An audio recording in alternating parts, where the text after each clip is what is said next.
Ask the clerk to call the roll. Yeah, roll call. Scudder. Here. Wolfers. Here. Miller. Here. Atwood. Here. Smith. Here. McKett. Yes.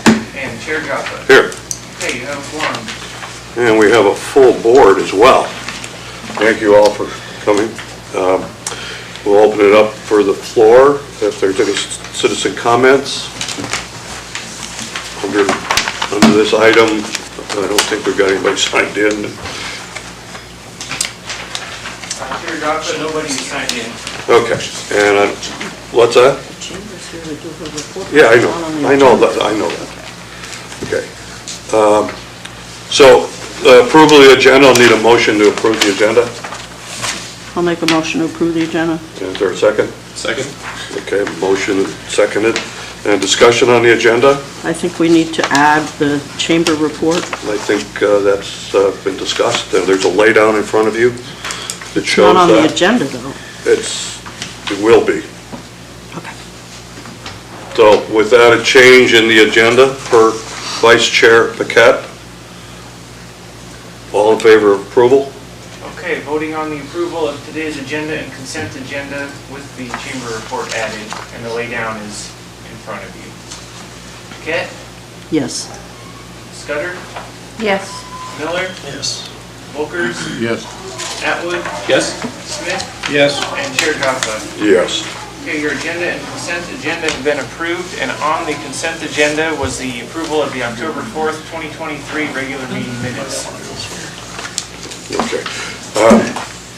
We do, under new business, we are going to talk about the result of our last work session. So there is nothing in the minutes or anywhere else that discusses that. Is that correct? The minutes were for the regular meeting only. Correct. Okay. Okay, special order presentations and reports. We'll start with the city administration report. It's in your packet on page 4. Jason?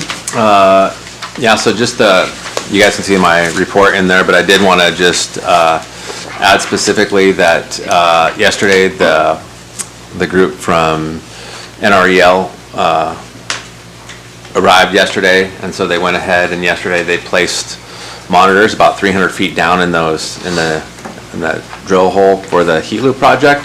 They arrived early at the library this morning to go test that building.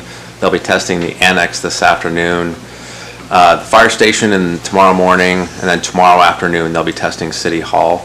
And so they're here collecting data and implementing like monitoring devices so they can see like how much fuel we burn, how, just looking at buildings in general so they can kind of go to the next steps for the heat loop project. So it's exciting that we're moving on in that thing. So that's all I have to add for my part. Okay. Well, I read through the report, and there are some important things in there. Of course, the library, which is part of that heat loop. To make that heat loop successful, that library mechanical system needs to be corrected. The city has that in their targets. I did have a couple questions.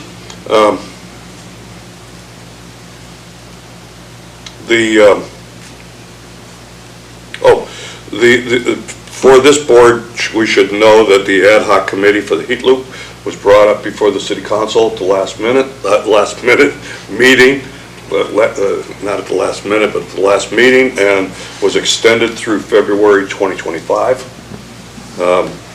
The purpose of that is to get through phase 1 funding and launch into phase 2. If we're successful, if the project's successful with phase 1.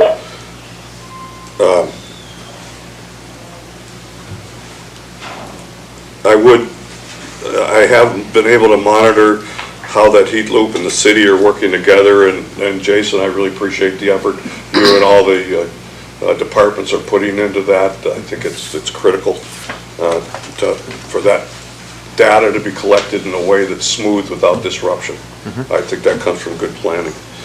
I did have a question on the last item. Kat met with Tim Dillon to discuss infrastructure.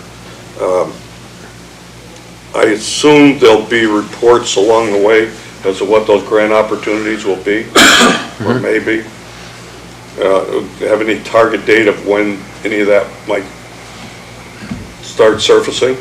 I don't right now. There was one that has been discussed over the years, and it has to do with the fact that we're like a former coal community. And so a lot of those things too is that they release grant packages, but then they re-clarify and they re-clarify, and it's kind of like moving target a little bit. And so, yeah, we're just kind of being in touch with them with different projects. One of them would be like possibly like an infrastructure project that would help pay for one of our legislative priorities for SMIC improvements.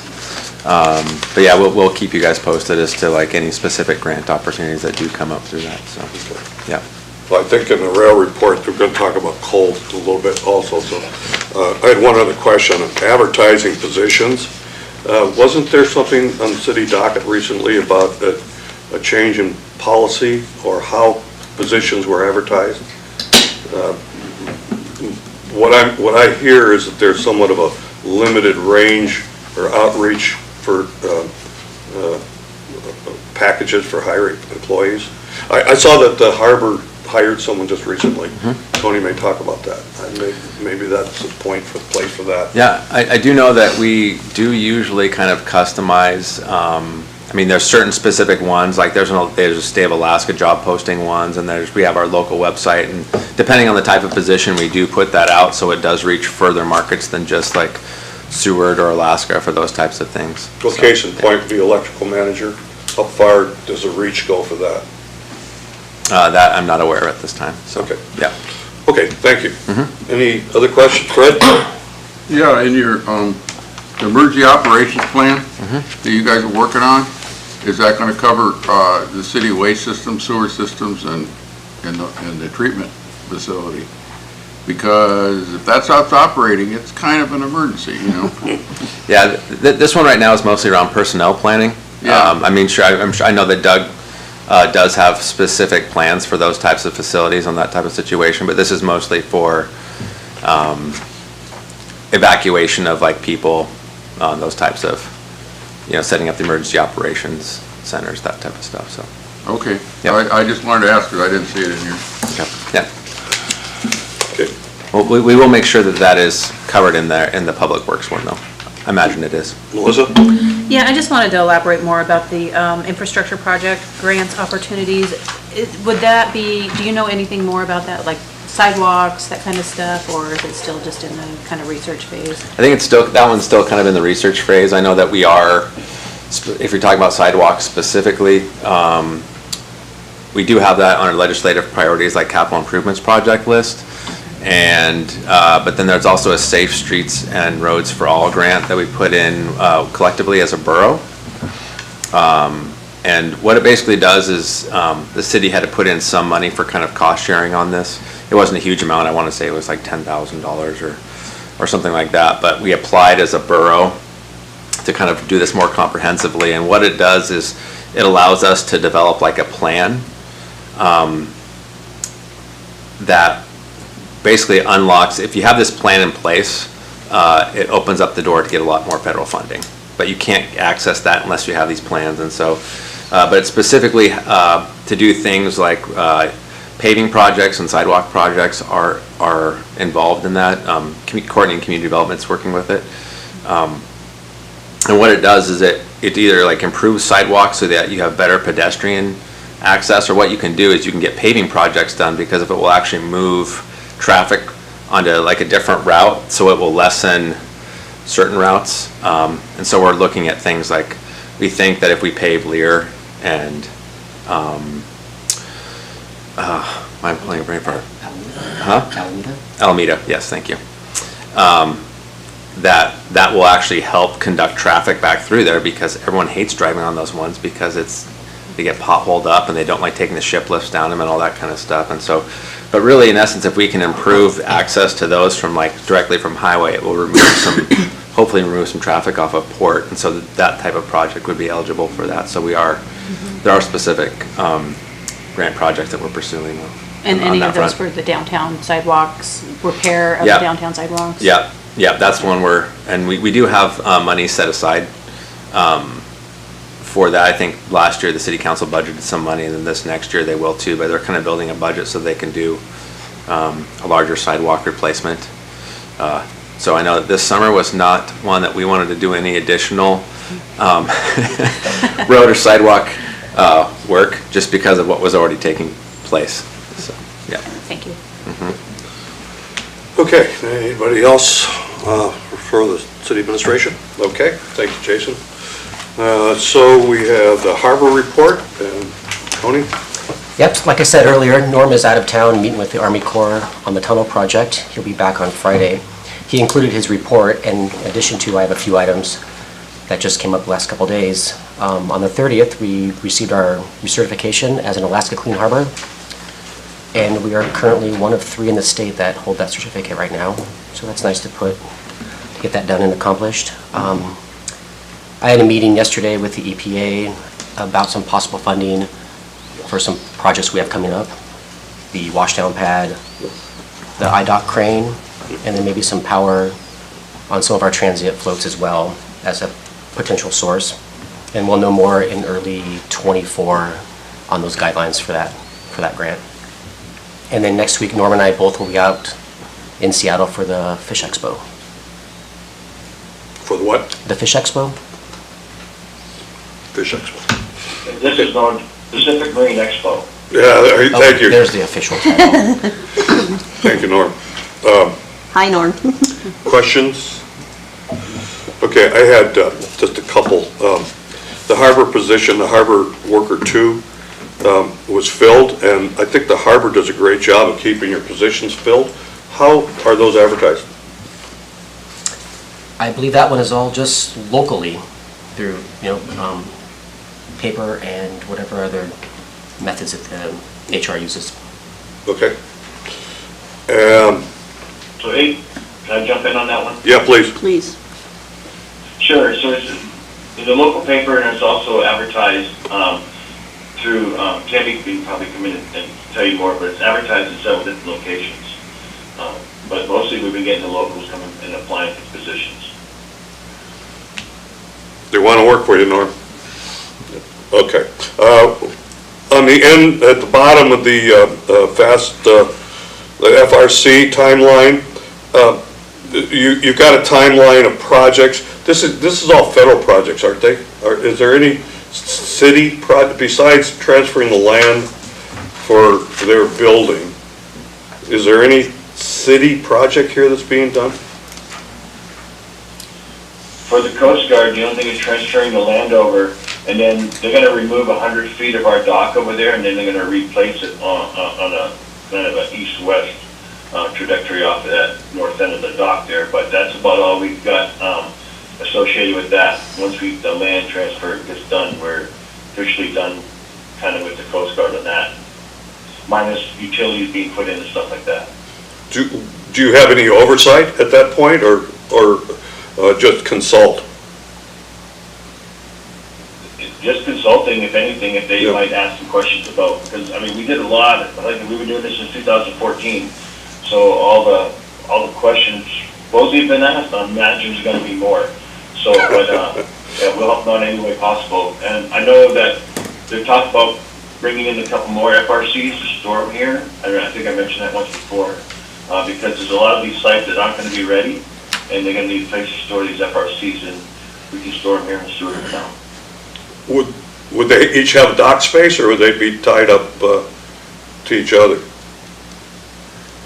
So one of them can be wrapped off the other one, and then one can go actually where the Mustang is right now, and then another one we can put on X-Float. They just have to run generation, or they have to pay for electrical infrastructure. That's where we can get our electrical infrastructure for X-Float, by having the U.S. government pay for it. Oh. Out there. Yeah, very good, very good. Okay. Any other questions for Norm or Tony? Okay, thank you very much. Okay, we have the railroad report. Yeah, thank you, Mr. Chair. So the railroad report is in here, obviously, submitted, I think, around October 20th. 2020, so a few things have changed. We've had some 180 non-cruise dockings. And currently, I don't know how many of you attended the Halloween Carnival last night, but we have a cargo ship we're offloading, 4,500 tons of pipe to ground. And so the folks who did attend last night got a glimpse of what it looks like to have that sort of activity in a mixed-use space. Cool. But anyway, we're quite busy. Recently took another shipment of fracking sand on our freight dock, and a train just recently departed. We have various projects ongoing right now. We have work being conducted on our cruise dock. Some of it's minor, such as drain replacement, but we do have piling issues that we're going to take care of this winter, and I'm told probably in the neighborhood of $2 million worth of repairs to alleviate some of the concerns we have for accessing the east side of the dock at the moment. Anyway, I'd be happy to answer any questions. Do you have any in addition to the report that's before you? Questions for Dwayne? It says the rail main line's going to close January 15th. Any idea for how long? Hopefully opening again April. So yes. using the highway in between for transport of materials? Yeah, so no transport on rail. Right. So, and a lot of product, break bulk product in particular that comes into our port actually moves rubber tire. But yeah, we'd like to get train movement as soon as possible. Okay. I think I will reserve that question for a different time, but there were a bunch of colorful gondolas that were brought into town with the beautiful graffiti that we don't typically see on Alaska rail cars. Are they going to stay in Alaska? So it's my understanding in the positioning conversations I've had, these cars were brought into the market, our market, just recently for some of the pipe and frac sand that we're moving right now. And I believe it was approximately 60 cars. I don't know how many were not put into service because of condition, but just a few, I think, were excluded. How long they'll operate, I don't know. I don't have, but yes, your observation is, yeah, my observation as well. They were quite colorful. Okay. All right. Anything else for Dwayne? Okay, thank you, Dwayne, for that report. Added to our list is a chamber report, and Samantha Allen, our new executive director for the chamber. Yeah, please, welcome. Thank you. Thanks everybody for having me here today. It's exciting to be here. I'm excited to introduce myself as the executive director of the Seward Chamber of Commerce, and also eager to explore possibilities for collaboration between PACAB and the city and our organization to accomplish our common goals. I apologize if this wasn't in your packets for review beforehand, so I'll go through it and give you the chance to answer any questions. Just looking ahead at our calendar, right now our Board of Directors election window is open until November 15th. We have 5 seats open on that board, and there's a little QR code there. If you're a chamber member, you're able to vote on that survey monkey. So looking forward to seeing who steps into that position. I'll be attending the Pacific Marine Expo with Norm and Tony and Dwayne and Carrie Anderson from APTEC. We're excited to represent Seward there. Allie, I mentioned, is our communications coordinator at the chamber, so that's an exciting event that we get to go to. On November 9th, the chamber is hosting a Before 5 event at the Telegraph House, the cable house down here in town, with collaborations and presentations from the Seward Public Radio. So that'll be a cool look into the past and the future of communication. So keep your eye out for that. On the 16th, we're hosting in tandem with the Alaska Small Business Development Center Better Business Bureau and the Alaska Women's Business Center a coffee and chat. They'll provide information on business tools to help businesses start, grow, build, sell their business. So that resource in our office has been super helpful and wonderful for our business community. Kellyanne's a rock star, so if you're interested in joining that coffee and chat 9:30 in the morning. November 25th, Shop Small Weekend in Seward, November 25th and 6th. There'll be opportunities to shop small, win prizes via our Goose Chase app that we've been using a lot to incentivize people to participate in our events. We'll give out some wonderful prizes and sort of stimulate that local spending.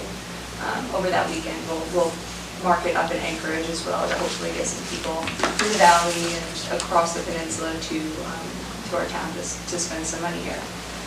We'll have the fireworks in January, and then I kind of got a little disjointed here, but we'll have chamber luncheons, chamber after fives alternating every month with different presentations, and also winter weekends will be back every month. In January we'll have the Polar Bear Plunge Festival as our winter weekend, and in November it's the Shop Small Weekend, and in December we'll either be over the craft fair or later on in the year we'll still decide when we want to have that weekend. And those are great opportunities for us to promote Seward as a place to come visit locally, and also for our local community to collaborate and have different events for our locals to come out and enjoy our town. So that's like a look ahead of what we've got going on. I'll do a quick little recap. We have our State of the Chamber address in January, where I'll be going into a little bit more data and numbers. So if you're interested in hearing like more specifics, I hope you join me for that event and ask me any questions now so I can be sure to have that data ready for you. But what we were looking at from our Datify platform, that total trips were up 19%, with our average length of stay for visitors hovering around that 2-day mark. Something I'd really like to see next year and in the future is lengthening out that visitor stay, because that really gets people in beds for 3 nights and spending their dollars for 4 days and enjoying our town for longer instead of hopping around so much. So that's sort of one of my incentives. And then unique visitors were up 60%, people who had never visited Seward before. What I also think is great about that number is that 40% were returners, so that means we also have a large market of local visitors, Alaskans coming to Seward for weekends and getaways. So it's great because then we can plan on that market throughout the duration of the year and not just rely on it in the summer. Goes without saying that our popular months are June, July, August. Something else that was interesting, and I'll talk about ATIA in a minute, but one of the things they really promoted was this length of stay increasing for visitors, being like a market to generate revenue and generate guests. So we're seeing that 30% of our visitors this year were in the 25 to 44 age range, and that 42% of our visitors come from a household of 3 to 5. So what we're looking at is a big family market here in Seward. We're looking at a lot of parents and children visiting. So what that means is, as opposed to marketing towards independent solo travelers, we can market towards families to come to Seward. And we're sort of advocating for this Children's Museum to come to Seward, and the Sea Life Center, and Seward is a wonderful family destination. So this market, they're staying in a place longer.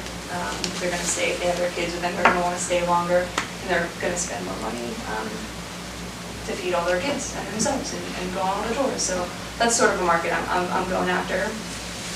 Jumping over to the visitor center, approximately 11,000 referrals were delivered for our member businesses this year, and that's just such a huge member benefit and crucial to our visitor center. And that number continues to go up. We're still getting calls about what to do when they come here to Seward, and who to go see and where to stay and what charter and this, that, and the other. So that continues to grow throughout the year. And that 11K was just May through September. And then the visitor center and the Derby booth welcomed just about 9,000 guests through the doors this year. But I always think that number is a little hard to really dial in, and I imagine that it's higher than that because sometimes the visitor center is flooded and you can't count all the heads. So I always like to say it's a little higher than that. So moving on from that, I guess I'll talk about Startup Week is your next page. In collaboration with the Small Business Development Center, we hosted Startup Week the first week in October, and we were able to put on 6 events for locals to visit and to learn and to get resources from. And we strategically try to target dreaming, scheming, owning, operating, selling, like all the markets, all the arrays of business. And we were able to put an event on for each of those levels. So we've had creating financial projections for your business, a Meet Your Lenders event for people looking to fund their business, Pitch Fest, which was like sort of a Shark Tank / 1 Million Cups event where people got to pitch their ideas, their business, and get feedback from a panel of judges. That was super fun. We had a chamber luncheon with SBDC sales tax data.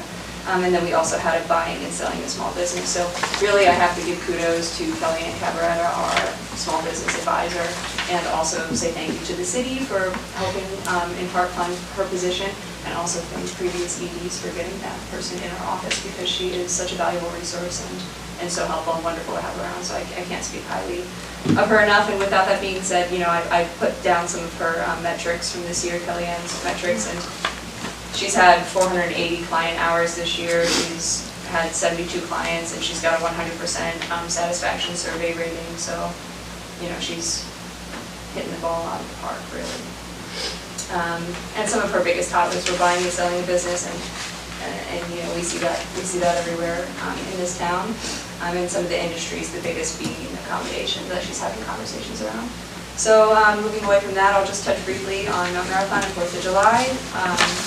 Despite the rain, we had a huge turnout and record-breaking numbers this year. We brought in a lot more money than we've seen before, and that was mainly due to the online auction for lottery tickets, essentially, and big, I'm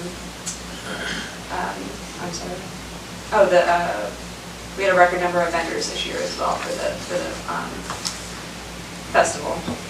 So we got to thank Karen for that, big time. Yeah, and then Salmon Derby, we've talked a lot about it. Although angler numbers were down this year, we did see a bump in revenue because we increased Derby ticket prices for the first time ever, I think. There was a couple other days in the beginning, but towards the end, we had the last day we had a line of anglers waiting to get their fish weighed in at the end. So hopes to revamp the Derby in the future.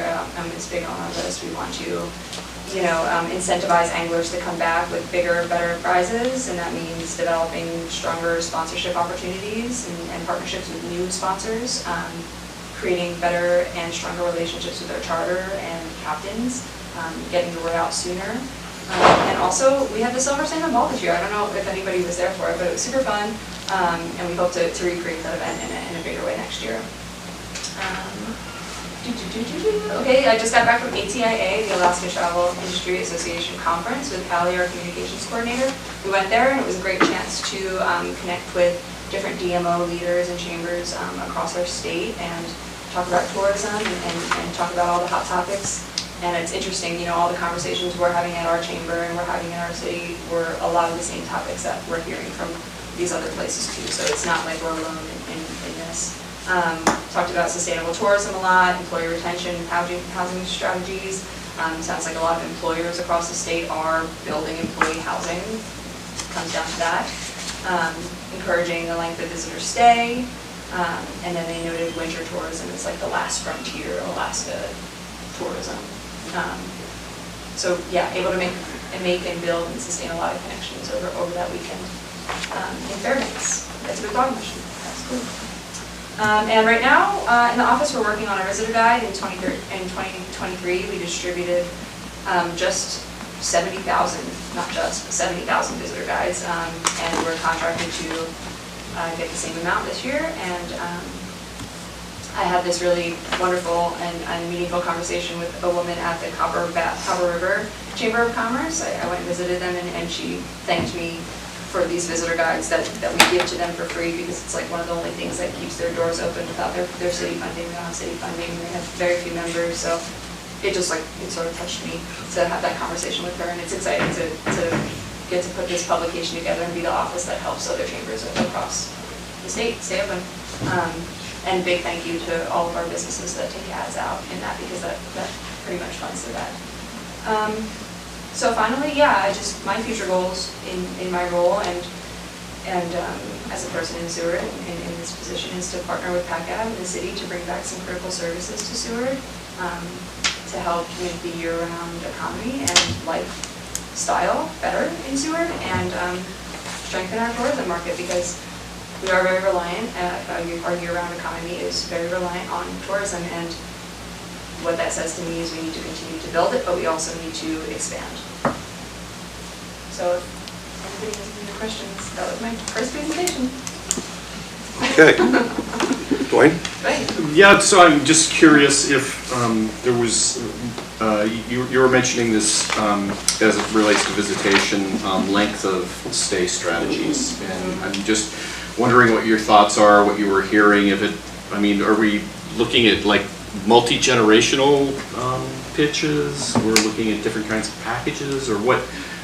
I mean, walk me through some of that. Sure. Some of my ideas are to create itinerary ideas and put them on our website, put them in some of our marketing packages to teach people how to be in Seward for 3 or 4 days and get the most out of it here. Yeah, and then, like you said, packages. One of the things we did last year, we had a winter tourism collective, and one of the biggest conversation points we had was connecting the dots for visitors between lodging, tours, and eateries, you know, connecting these dots for them to show them how to be here for a longer time. So incentivizing our businesses to maybe offer dual packages, a lodging provider plus a tourism provider. That can be one strategy for that. And then incorporating more photos of families in our marketing materials, I think is going to be helpful too. Okay, all right, well, thank you.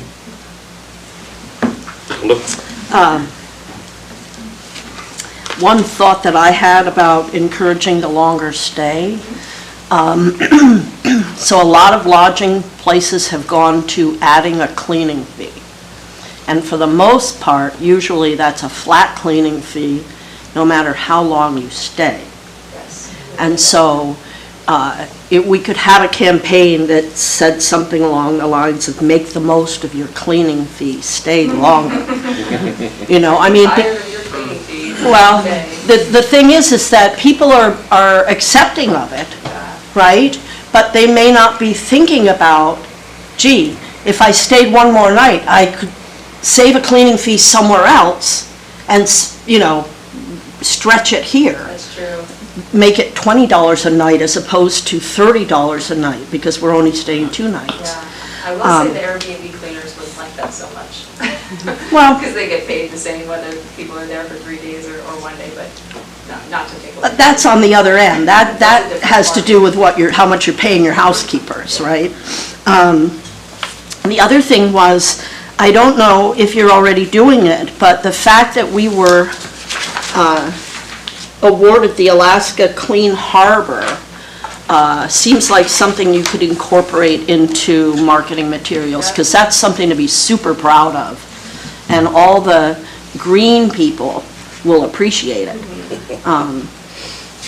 Absolutely. One of the things we've heard at ATIA is that travelers are interested in traveling sustainably, and that they're actively looking for organizations that are part of Adventure Green Alaska, and, you know, promoting us as one of the clean harbors is a great piece of feedback. Yeah, awesome. Thanks, Heather. Yeah.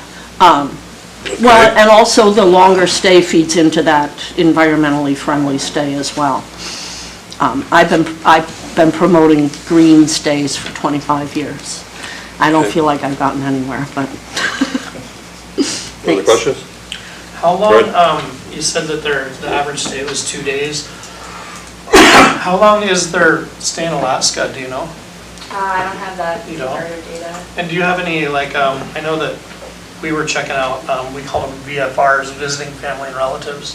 For our place in general, like 60% of our business is people either that are Alaskan or visiting their families or friends in Alaska. But I know that, you know, just networking down the highway, kind of, if you know like how long, like the average stay is 2 weeks, and be like, hey, you know, I don't know, I just Yeah, and that's a piece of kind data of I love could having that data. probably dig up from Yeah. ATIA. So I'll see you at the state of the chamber. Fred? Yeah, I've got a couple questions. I didn't see the statistics. You might have them. What % of visitors or visitors' days are dependent on fisheries or the fish resources here, charter boats, off the beach, whatever.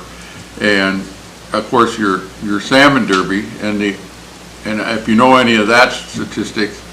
And the other question that I have is how networked are you with the Fish and Game and the hatcheries and the smolt release and their support of the fisheries here, which is the basis for a lot of the reason people come here? Yep, salmon.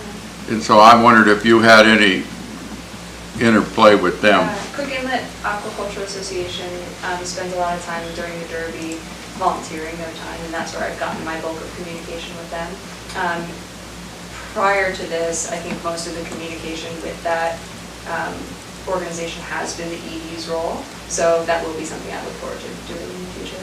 And then Fred, I just wanted to clarify your question about percent of visitor days determined by fishing, like reliant on fisheries and reliant on hatcheries.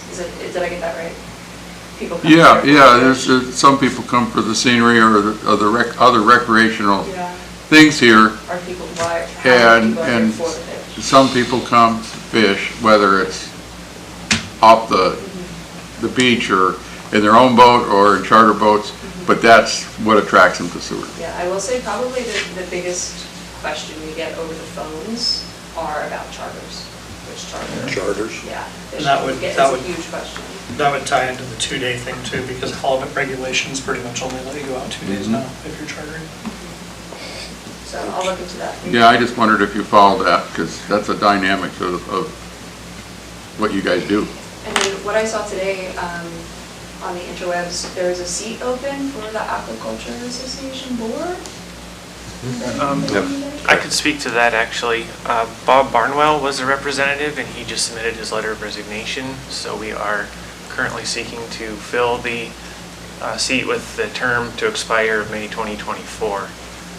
So if you look at the council calendar I just sent out, it'll have more information on applying for that. That's an inside the city position? City and surrounding areas, similar to PACAB. Okay. I had any, Ben? For sustainable, like year-round life in Seward, how are you going to identify what services are critical services? I can name a few that I think are critical that have just evaporated over the last few years, and what kind of efforts then can the chamber make to kind of restore some of that? Yeah, and I think in part our collaboration can be around that conversation, how we're going to do this. I mean, Melissa can speak to this too. It's definitely been a topic of conversation at the chamber board meetings.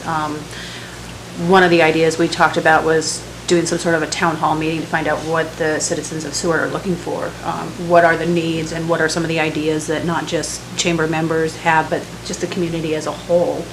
Of course, chamber is a membership organization, but we are also here to support the entire community. And there's no easy answer, as we all know. Housing is obviously a big issue that we've been fighting for a long time, but just keeping those jobs in Seward, if we don't have people here to work, then we're not going to need a place for them to stay, right? So what do we do to tie those together and solve that problem? No easy answer, but just some ideas that have been floating around. Sounds like that's a work session. Yeah.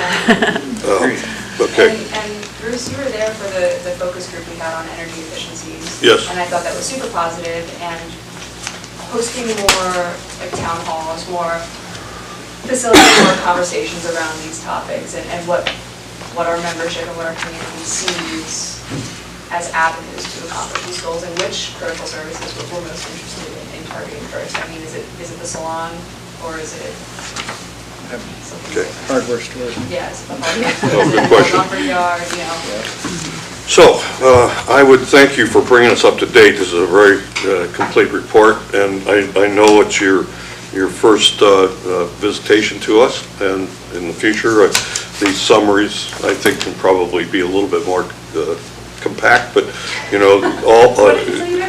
No, you can expand all you want, I appreciate it, but there's a lot here, but I do have a couple questions.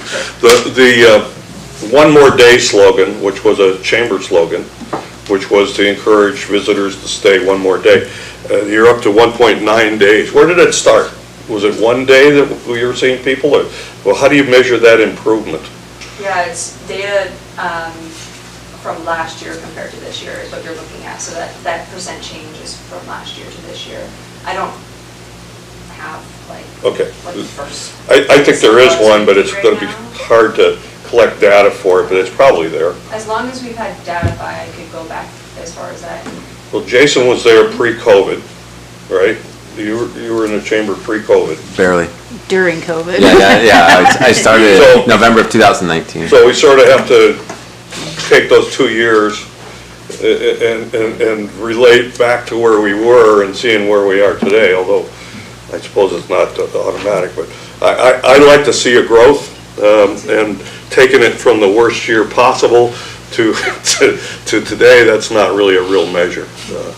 And But a part of that, this data is cell phone data, so it's picking up the people coming off the cruise ship, so it's a bit of an anomaly too. We have to keep that in mind. okay. And- All those day turnover people. Oh, So okay. that can throw off the number, right? Because we're Yeah. picking up cell phone data for people who are here. And I'll jump in and say this program that she's talking about, Datify, is a fairly new program to the chamber. I don't know, Jason, if we even had it when you were the ED. I think it's We not. had just gotten it, like, yeah, we bought it, right, it was in the last little bit of when I was there, and so, but we had not quite capitalized on it at that point. Yeah, so the data that she's going over is pretty new. It doesn't go back to, Right.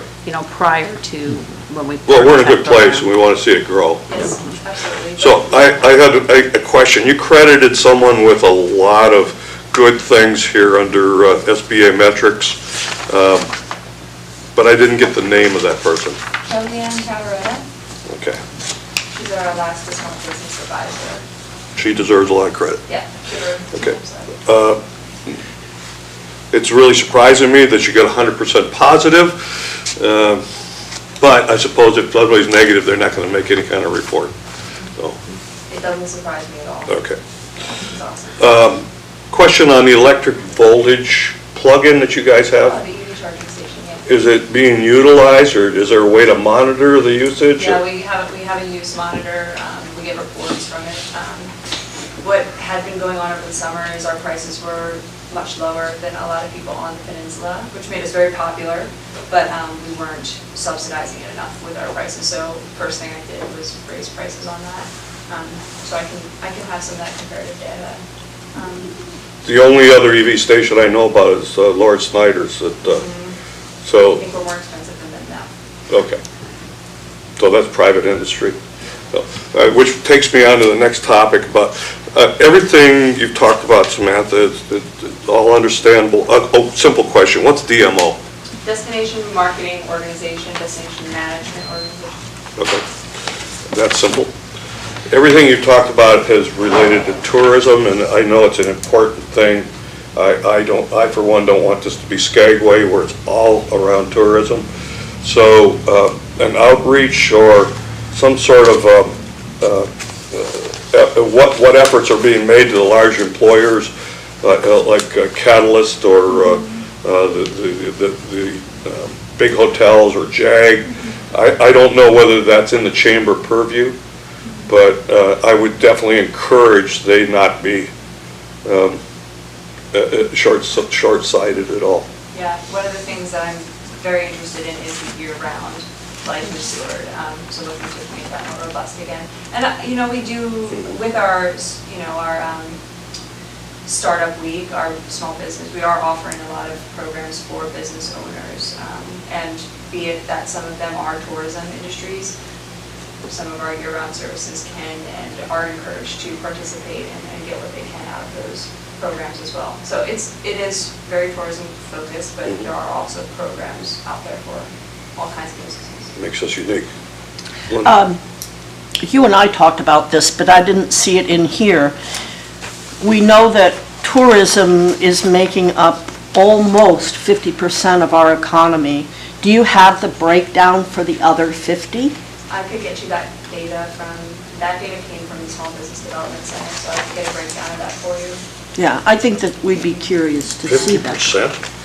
It's closer to 40, it's between 42 and 47% of our year-round economy is tourism dollars. Well, see, that 47 then is closer to 50. I just rounded. I did see something on, I don't remember how it came to me electronically, but visit Seward and then do all these things.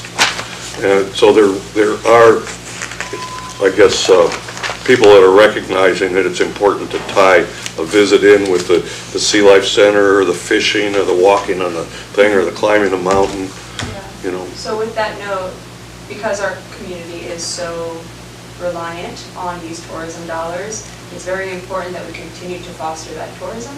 However, we need to not be a one-industry town either, and that's clear. With a, one road in and out. Luckily, we get the railroad and boats to take us in and out too.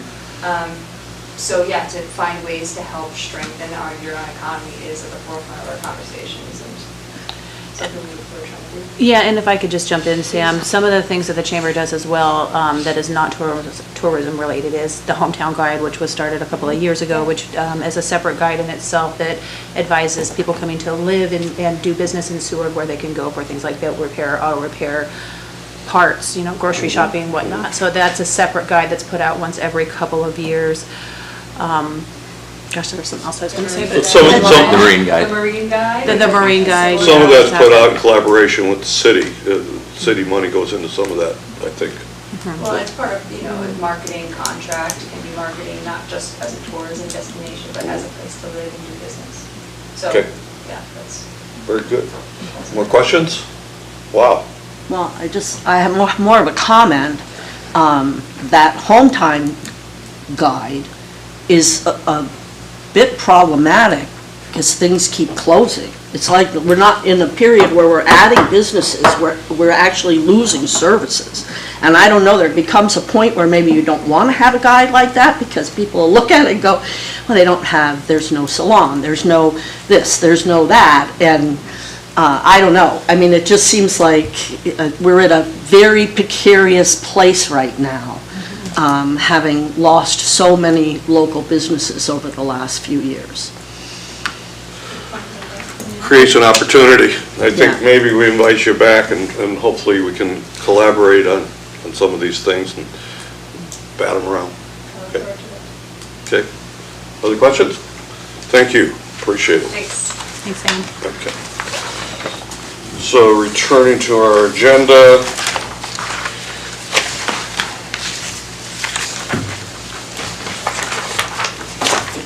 No resolutions. We have discussed the topics for the work session. You skipped the harbor. Yeah, that's what I thought. Where is that? Oh, But is the harbor plan was on the consent Jeff, agenda? I apologize, I didn't notice that was on consent agenda. Can we, Can I take a motion to can, remove it from the how do we do agenda? that, Chris? We wanted to give a final comment and approval on that somehow. Yeah, so I would say, we'll just consider it that it has been removed from consent, and I'll put it under Is there any objection to that? new business. Okay, okay. My apologies, I should have, a little asterisk, okay. So, resolution 2023-004, recommending, wait a minute, new business, old business? This would be New business. Let's go ahead and do this right now. number 9, new business, Yep, A resolutions. okay. 2023-004, would the clerk read the resolution? Resolution 2023-004, recommending the city council approval of the 2023 Seward Boat Harbor Plan. Is there a motion to approve? I'll make a motion to approve the boat harbor plan, 23. And a second? Second. And Ben? Yeah. Board Member Smith, but Captain Smith. So, let's go ahead and start. Any improvements, changes, corrections, questions? Norm, are you still with us? Yes, I am. Thank you, thank you.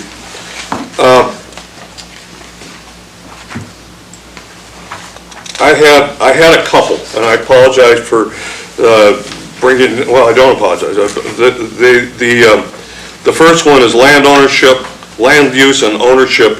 There's not a real description in here of the land ownership in and around the harbor area. Is that found elsewhere and doesn't need to be in this plan? I don't believe it needs to be in the plan. I know what we have it in the Smith plan, because we have a lot of lease sites, but all the lease sites in the city are taken, are being utilized. Does the harbor administrate that, or does the city administrate that? I administrate it. I handle the 48 leases in the city, for the city. There's several that the administration takes care of, like Sea Life Center and the Rec Camp, but the rest are all the harbors. Would it be your feeling that it's not necessary to have it mentioned in the plan, Lauren? I don't think we need to mention it. I mean, because like I said, if we had land lease, absolutely, but there's no land lease. Maybe when when we do the harbor uplands, then we can put it in there then, in one of those years that each year we're going to go in and make changes. We can add it in there when we start the upland plans, once we have all that land platted up there. Okay. Jason? Yeah, and I just want to mention too that the Muni Land Plan is really like the comprehensive document that shows like all the city lands, who their, the leases, ownership, harbor area and all that kind of stuff. And so I think that because you don't really need that in here because that is the Muni Land Plan, you could always reference the Muni Land Plan, but really that's kind of the comprehensive document of. But it's covered somewhere else? Yes. In depth? Yes. Okay, so, would the same thing be true for the parking areas, because that's currently under public discussion? Does the harbor or Parks and Rec, I'm confused when I read the document about who administers the parking. Parking is its own enterprise fund, so the parking is part of Parks and Rec, but it's a separate part of Parks and Rec. But it's mentioned in your plan? Correct, it's just parking in the harbor, I mean. Okay. It's just alluded to, it's managed somewhere else? Correct. Okay. I don't want to monopolize questions. I have one. Board member. Okay. Should we include the Alaska Clean Harbor Award as something to pursue in this plan as recipients? And, have a little bullet item that says it's our objective to maintain that award over time?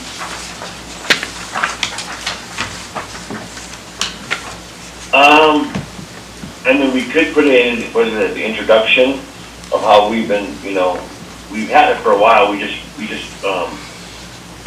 been clean, we're the second clean harbor in the state, and we just re-upped our certification again, which Tony worked very hard on. So, I mean, we can put it in there somewhere. I mean, it's something to be proud of, and I think Sure, it's something we absolutely. want to identify as something we want to maintain.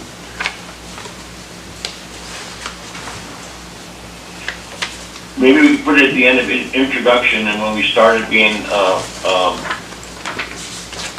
Clean Harbor, and then how we got it approved again and again, for all the stuff that we do. Yeah. For the clerk, if we come up with recommendations, how do we get these into the document for the council?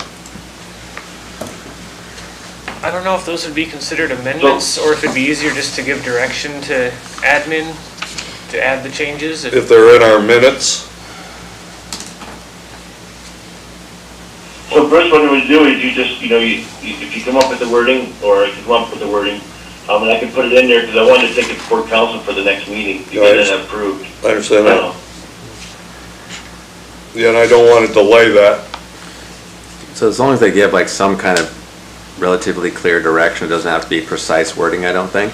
But just give like, hey, we want to make sure the Clean Harbor Plan is mentioned in the introduction. And I think that will something that they can do, and then when they bring it before council, it will be. Yeah, I mean, it will be in there. I think it could just read, the harbor is the recipient of the Alaska Clean Harbor Award, And we intend to pursue that yearly, however. Great. Here, I can put that in the introduction, and then I can send it up for,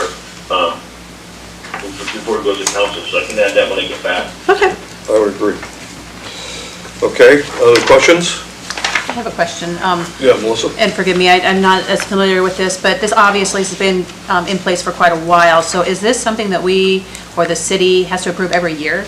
Is the continuation of the Periodically, plan? Or Periodically. Okay, so we're just reviewing what's been going on, what they plan to So- do, and make it our recommendation to approve it? Norm? So can I touch on that, Bruce? Yeah, please do. So PACAB reviews it every year, and every 5 years it has to be approved by council. Okay. And I think we've seen where things, it's sort of establishing priorities, and sometimes things have funding, so that gets done ahead of things, and Norm and his crew has done pretty well to keep this up to date. I would like to commend you on the plan implementation. I think it's one of the really interesting things in your document, that you can put all this literature out there, but if you don't have a real plan to implement it, it doesn't mean anything. I mean, we've all seen boilerplate, but a phase will be identified by the harbor master and his staff, the port command, PACAB will review, and city council will review and approve. That's on page 26 or page 40 in your packet. And I really commend the harbor. I don't know how many people you got working on this, Norm, but they've done a heck of a job. I do have, right in that same area, a question about the uplands. There's almost nothing in this document about a major upland development plan. And I know we've talked about it, and I know there are both large and small ideas on how to make that happen, but it seems to me that there should be something a little bit more in this document about the future of that uplands, that south uplands. I know we talked about it, we need to get the electric moved, and I've talked to the current city manager about it. It's about getting it moved, and once we get it moved, then it's gonna start, that we're gonna be bringing it to you guys to go over many, many things. So, yeah, I don't know if we need to put it in the plan right now. I mean, it's there, and I did send out Jason sent out the preliminary, the draft plan we had for that. It's a separate plan. Yeah, and if I may comment, so I think the way that this could be done is that, that's an older version there for the South Harbor Uplands Plan, but that's one of your topics for your work sessions this next year. And so I think what could be done is when you do have a work session on that and then you update that, it then could be implemented into this like overall harbor plan. And so I think this will be good to move forward now, but then this next year you can revise that specific piece and then adopt it into the overall document. So we consider this an outline. It's a placeholder. It's a placeholder, yep, just a placeholder for right now, and then we can make that major, it's a living document, and so you can make that major revision this next year. Well, again, I think the Harbor Department has done a fantastic job in detailing where they came from and where they hope to go. Okay, is there any more questions or discussion? Then we'll call for a vote. Okay, voting on the approval of Resolution 2023-004. Paquette, Yes. Scudder, Yes. Smith, Yes. Wolkers, Yes. Atwood, Yes. Miller, Yes. and Chair Jaffa. Yes. Okay, that resolution has been approved. Okay. New business, discuss the work session for council to prioritize. And I guess I'm a little bit surprised that we don't have something that details the discussions that we'd had at the last minute. Is it? Yeah, flip the page. There you go. Oh, there we go. Sorry, I missed it. So let's go ahead and talk about these alternatives again. We talked about this at the work session. Go ahead. So, I don't know what notes I pulled up last meeting, because it was missing actually my most important suggestions. I would like to consider adding to this list, from earlier today, define critical services in sewer that are lacking that we want to build back. But then, there's been a lot of discussion about the electric rates and how the electric rates are too complicated. And when we're outsourcing it, the outsourced people are having problems because they're so complicated. So I wonder if this board would be amenable to asking council if we might help with that. Maybe we could sort those rates out and simplify them. I mean, we were successful with the harbor rental plan. Maybe we can come up with some idea about how to fix this problem. Can we take one thing at a time, Sure, Linda? yeah. Vice Chair? Sure. What was the first item that you would like to consider? The first one was adding a discussion about defining critical services in Seward that are lacking, that we need to build back. That occurred to me when we listened to the chamber report and Board Member Smith, that is something that falls under our purview about the good and welfare of the community. Yeah. What does the board feel about that? If I remember correctly, when we talked about this during the work session, that was kind of combined with the housing issue. It was, if I remember the conversation correctly, it was like housing and sustainable services kind of combined, which I prefer to see them separate myself, but I remember that being part of the discussion. Yeah, yeah. I do think there's some distinct separate issues regarding the housing situation. There's some interrelationships there, but yeah, I guess community viability is almost how I would phrase it at this point. Well, there are several topics that went into the housing, and it does get complicated. It was employee retention or solicitation, as well as, attracting people to the community, et cetera. So I do agree with Board Member Sutter that the housing issue was a broader thing, but probably for topics, it might be better to have them separate. So if we can consider some kind of a wraparound that would consider, it's all the same thing. If you have a bowling alley and people like to bowl, they'll come to Seward. If there's no bowling alley or skating rink, they're gonna look elsewhere. So what kind of a topic are we talking about? It's the people that can't afford to live here that need to work at the bowling alley. Well, You have to import it's still the workers. services that you were talking about, critical services, but there's a broader term.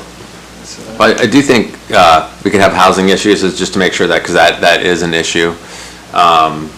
But I do think that having just, I think, critical services that are lacking in Seward, or maintenance or something like that, just because, and these are just, we're just trying to introduce broad topics to them. Right. And then sometimes you may start digging into this one and you may go off a little bit, but at least this will help council prioritize what you're digging into. And so I just even think, because this will be a discussion item, and so you can help explain, if they have any questions, you can help explain to it. But I think if anyone were to read like critical services in the community, I think everyone's gonna know, like, we know what we don't have and we know what we want, and we know those types of things. And so that might just be a good broad. But it's not just services, it's critical services to me means your fire and emergency services. So you're talking about things like educational activities or restaurants or clothing stores. So critical services and businesses? Yeah. There's like two perspectives I see. One is the resident, and then one is the year-round businesses that are also struggling to find services. Yeah. It's kind of multifaceted. Building supply, plumber supply. Well, if it's services and businesses, I think it does wrap it up. Yeah, and right now we're just trying to get like a broad stroke category put Right. on the map. And then you guys can dig into that all you want, and so in morph it even at that point in time, so. So We'll add that. what do you guys feel that adding the category critical services and businesses would make sense? I think that makes sense to me. Okay, okay. Okay, so, Board Member Paquette, you had another? And the next one would be taking a look at electric rates and seeing if we can help simplify them. If I can comment on that, there is a work session on the 13th for the electric rates. Oh, that one's not on the that one's, I don't think it's about rates so much. Is that It's not? about electric, Oh. the electric service. It's going to become. It's more about like the larger, broader going forward, with the Right. electrical utility, I think. Right. So, And this is a subset of that, yeah, that needs attention. Okay. yeah. Well, I will say, and there are some of us at the dais here that have had different positions on this topic, but we all want something good for the city of Seward. And if we had a model, if we use the model of the harbor department for the electric department, this board has had a vital input, impact, assistance in the harbor. And there's no reason to think that this group or another group like this couldn't do the same thing with the electrical department. So I would encourage, I would support a line item that talked about not just rates, but functionality. Yeah, I do think that, when you say electric rates, that is a very broad category, but I do think what you guys have talked about is simplification. Would that be electric rate simplification? Yeah. Electric rate simplification. That would be, I mean, I agree, because from the meetings I've been to and the discussions I've heard, that seems to be the real sticking point, even in, in trying to outsource it. The outsource people can't seem to figure out how to handle them. And that just seems like, like, can we not be one-off? Yeah, that was, Why don't we put discussion of electrical department in front of the city and see what they come back with? I mean, if they want us to look at rates, if they want us to look at things that the ad hoc committee had already done, or possibly this work session, or whatever. In my mind, clearly, and I'm just one, and I know what side of the fence I'm on here, but there has to be a broader review of how the electric department functions. I guess I guess if council wants us to weigh in on how the electric department functions, maybe there should be 2 suggested items then, because the rates is a project. That is a simple, wrap your arms around it, fix it project. The rest of the discussion is something much bigger and more complicated, and would take, I would think, multiple work sessions. The board? Just my thought.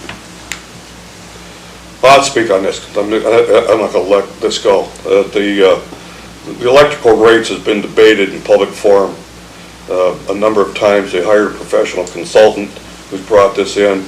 I don't think city council is going to ask us to review the rates again. If they, I think a general topic about reviewing the electric department, they can decide what they want us to look at, if anything. And they may just say, stay away from it. In which case, the citizens, any one of us, can advocate for the city to reform a board or group. so for that topic, if I just put electrical utility department topics, Yeah, is that good? yeah. Okay. Okay, ready for my next one? Does everybody agree with that? That's kind of a broad. Yeah, I would agree. I mean, if we're going to be doing something at the behest of council, it's certainly broad enough. And anybody, I don't know how many of you had the opportunity to speak before council, but if you want to come and speak to them with your own ideas on how this board can function, that's certainly as a citizen, you can do that. You can speak as a board member, you just can't speak for the board. Board Member Paquette. We have now on the legislative priority a new wastewater treatment facility. And so I wonder if this board should offer to do some research on various configurations, because, it doesn't have to be a lagoon. There's all kinds of stuff out there. And if we've got it on the priority list, I kind of wonder who's working on the next piece of it, and if it makes sense for us to offer that help. Okay. Could I speak to that, Chair? Yes, please. Yeah, and the intent of doing that is that lagoons, there are better ways than lagoons to do that, and they take a much smaller footprint. They're like, some of them you look on the outside and you would never have any idea that there's a water treatment facility inside those buildings. And it's odorless. They have all kinds of high-tech ventilation, processing, and all that kind of stuff that takes place in a much smaller footprint than lagoons. And so I think that's obviously where we want to go as a city. And so that's why it's on our legislative priorities, because that's one of those things, like, you have to start now if you want it in a decade or 30 years. right, in a decade or two. But I just wanted to explain to you kind of what the intent was when we put that on there, is that there are better ways of doing things. And if we're going to put our money somewhere in the long term, it's best to start looking at those than just continuation of maintaining our lagoons. I think we need to realize if we include the sewage treatment, we're up to 10 issues, and if council would weed that down to 3, for instance, or 4, do we want to somehow prioritize which one we would encourage them to assign to us? No? I Yes, wouldn't be Jason? I think too, I think it's good just to have a list that you guys always maintain. And if they prioritize it, you just take those priority ones off the list. Those other ones will just sit there, and then you can, this will be an ongoing process, and if you don't get to them this year, they're going to be sitting there for next year, and you can continue to address them, and you can revise your list and go from there. But it's not a bad idea to have a list of things that you can discuss. So to be clear, last year, we submitted a meeting topic with a bunch of blank spaces for work sessions. And we also showed some priority lists. So we're amending that now, essentially. I don't think you're really amending your priorities as much as, you guys always have your priorities. These are just work session topics that you guys can start working on for council. So that way we're not having what we had this last year of these of white spaces for work session topics, and that way you guys are always, there's no shortage of things for you to work on, so. Thank you. That's what I needed to hear. Okay, we have 10 topics, including the list we started with, plus critical services and business, electrical utility issues. Is that? Topics? Topics. And sewage treatment options. Yeah, wastewater treatment options. I've got another one that I was talking to some of the guys across the bay about, and they were saying how nice it would be for those, those bigger boats that come in. Norm said something about 40 leases over there. I'm assuming that's the boats that he's pulling out.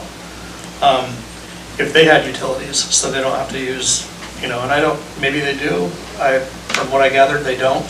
But if they had shore power, so to speak, over there and stuff like that, because everybody's probably using their gen sets that are on the boat, and it gets cold and You're talking about the industrial center? Yeah, to bring them utilities just like you would any campground or any yard in general, so, they're not having to, if you brought 30 or 50 amp service to each thing. Norm? Can I touch on that, Bruce? Please, yes. Yeah, so there is a bunch of power over there right now. We have a plan on bringing in a whole bunch more power, so every spot over there have power. So it all comes down, and I have to discuss it. I don't want to get too far into the weeds with it here, but we have a plan, a real short-term plan to adding a whole bunch of more power over there. There's a lot over there now, but we want to make sure that everybody that comes out can have access to power. So until I talk to the city manager about it, I just let you know, hopefully it's going to happen real soon. Does that answer your question on that? Okay. Okay. I have 2 more. Okay, Climate action used to be on our, like developing a climate action plan. Back when Laura was chair, we did a lot of work on climate action planning, and then it just sort of fell away. And so I wonder if that's something council would like us to pick back up.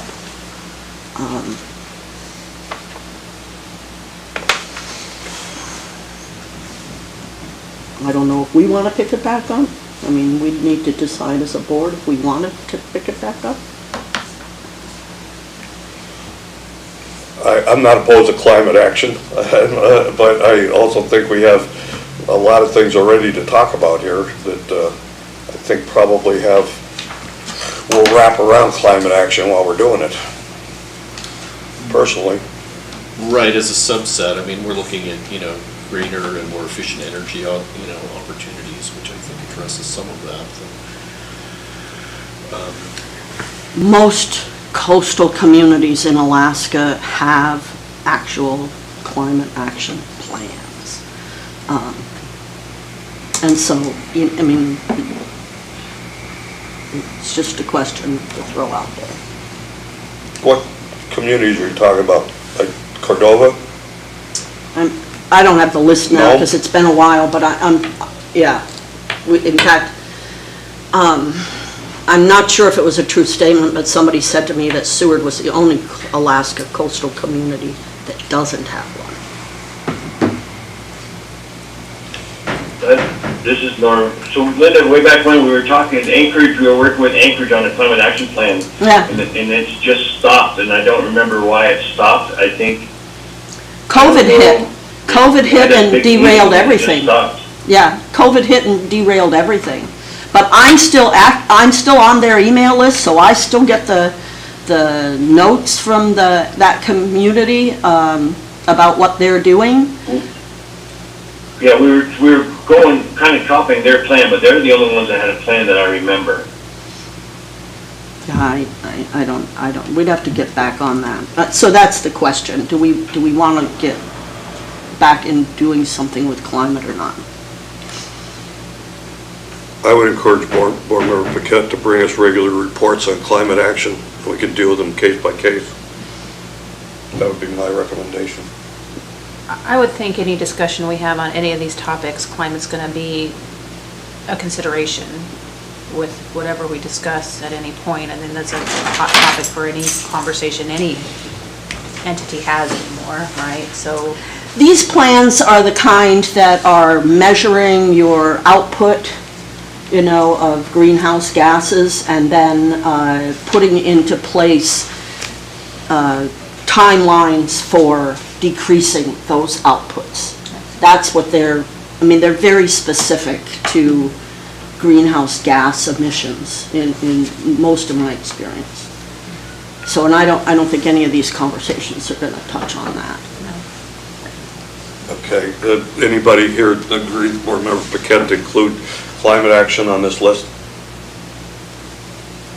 I don't mean to be an ogre, but I don't drain my antifreeze on the ground anymore. Nobody had to tell me not to do it.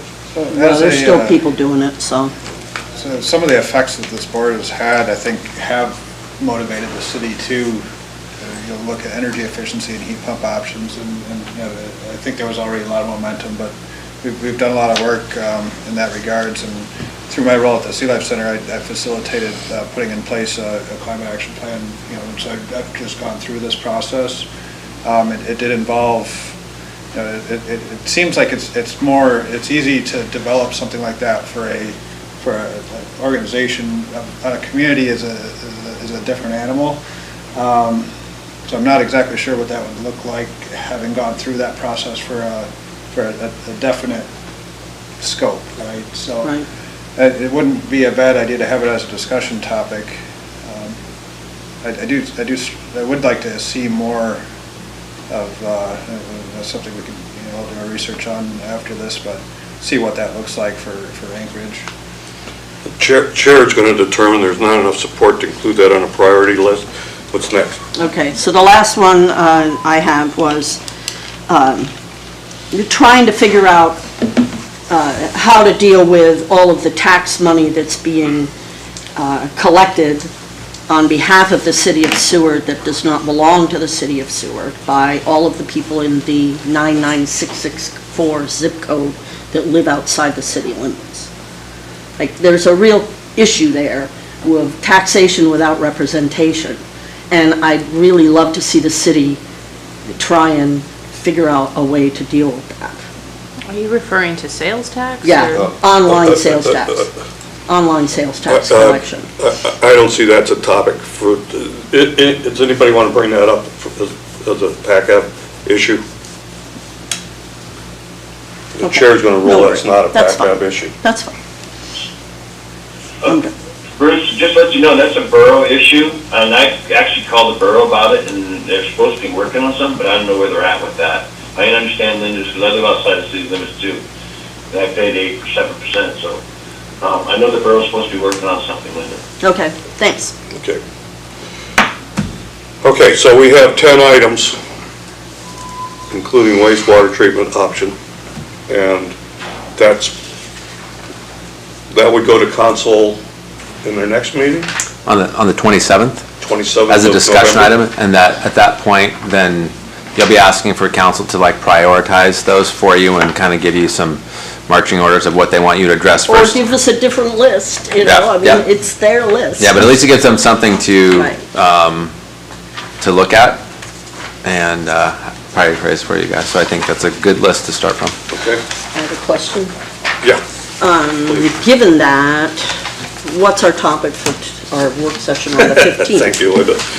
For the 15th of November, Because they won't get the list till after that. ideas?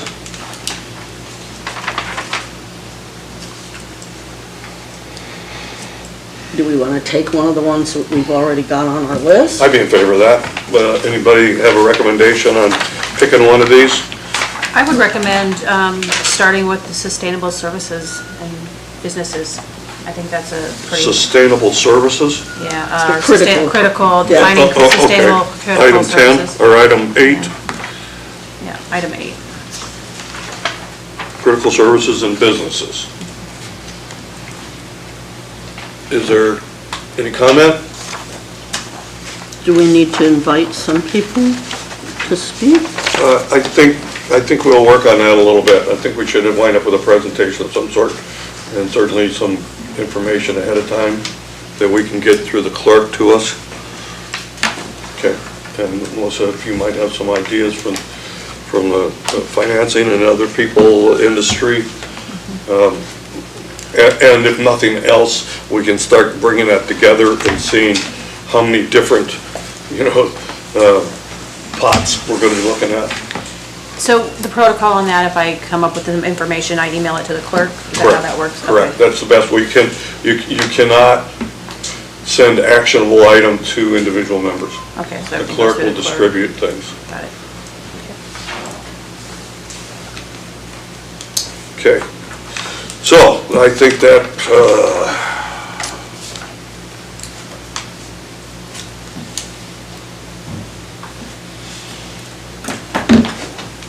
reminder of meetings, regular meeting December 6th, and we have a work session on November 15?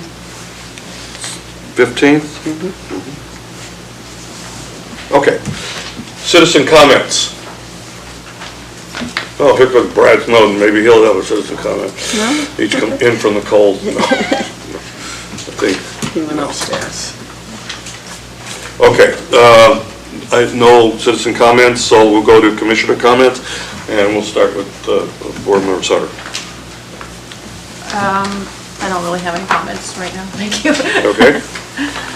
And Oh, I do have one comment. I want to thank Sam for coming in and doing a great presentation, so thank you, Sam, for being here to share what the chamber's been doing, and I think there's a lot of potential there, so thank you. All right. there you go. Very good. Board Member Miller, I have no comments. Board Member Atwood. Yeah, thank you, Mr. Chair.